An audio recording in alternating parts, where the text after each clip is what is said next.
भारत के साथ सैनिक वापसी समझौता नहीं बताएगा मालदीव। बता दें कि 88 सैनिकों की वापसी पर सूचना मांगी गई थी। दरअसल मालदीव के विदेश मंत्रालय से सैनिकों की वापसी के संबंध में भारत के साथ हुए समझौते की जानकारी मांगी गई थी। मालदीव सरकार ने ये कहा है कि 88 भारतीय सैनिकों की वापसी के भारत सरकार के साथ हुए समझौते को वो सार्वजनिक नहीं करेगी। मालदीव में भारतीय सैनिक भारत द्वारा उपहार स्वरूप दिए गए हेलीकॉप्टर के संचालन के लिए तैनात हैं। बता दें कि मालदीव सरकार ने ये साफ तौर पर कहा।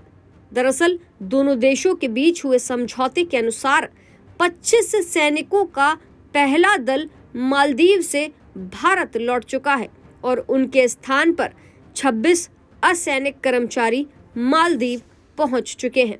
मालदीव में भारतीय सैनिक भारत द्वारा उपहार स्वरूप दिए गए हेलीकॉप्टर के संचालन के लिए तैनात हैं। इंडिया आउट का नारा लगाकर नवंबर 2023 में मालदीव की सत्ता में आए राष्ट्रपति मोहम्मद मुइज़्ज़ू ने शपथ ग्रहण के कुछ घंटे बाद ही भारतीय सैनिकों की वापसी की मांग उठा दी थी। बता दें कि इसके बाद दोनों देशों के बीच चली बातचीत में 10 मार्च तक सैनिकों के पहले दल और 10 मई तक भारतीय सैनिकों के अंतिम दल की वापसी की सहमति बनी।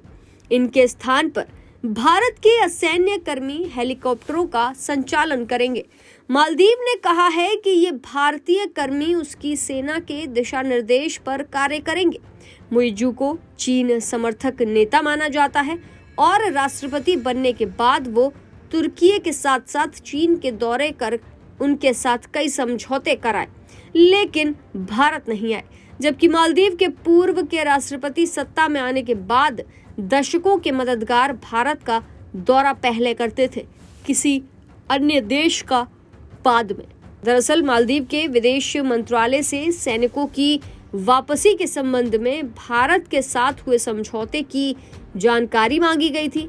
जवाब में मंत्रालय ने कहा कि सूचना के अधिकार के कानून के अनुच्छेद 29 के तहत वो भारत के साथ समझौते को सार्वजनिक नहीं करेगा। मुइज़्ज़ू से पहले मालदीव के राष्ट्रपति रहे इब्राहिम मोहम्मद सोलिह ने भारत के साथ रक्षा समझौते को सार्वजनिक नहीं किया था।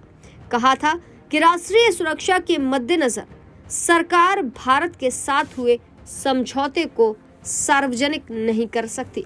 बहरहाल अब ये तो वक्त ही बताएगा कि भारत के साथ हुए समझौते को सार्वजनिक किया जाएगा या नहीं। ऐसी ताज़ा तमाम बड़ी अपडेट्स के लिए आप देखते रहें पंजाबकेसरी.com और चैनल को सब्सक्राइब करना मत भूलिएगा।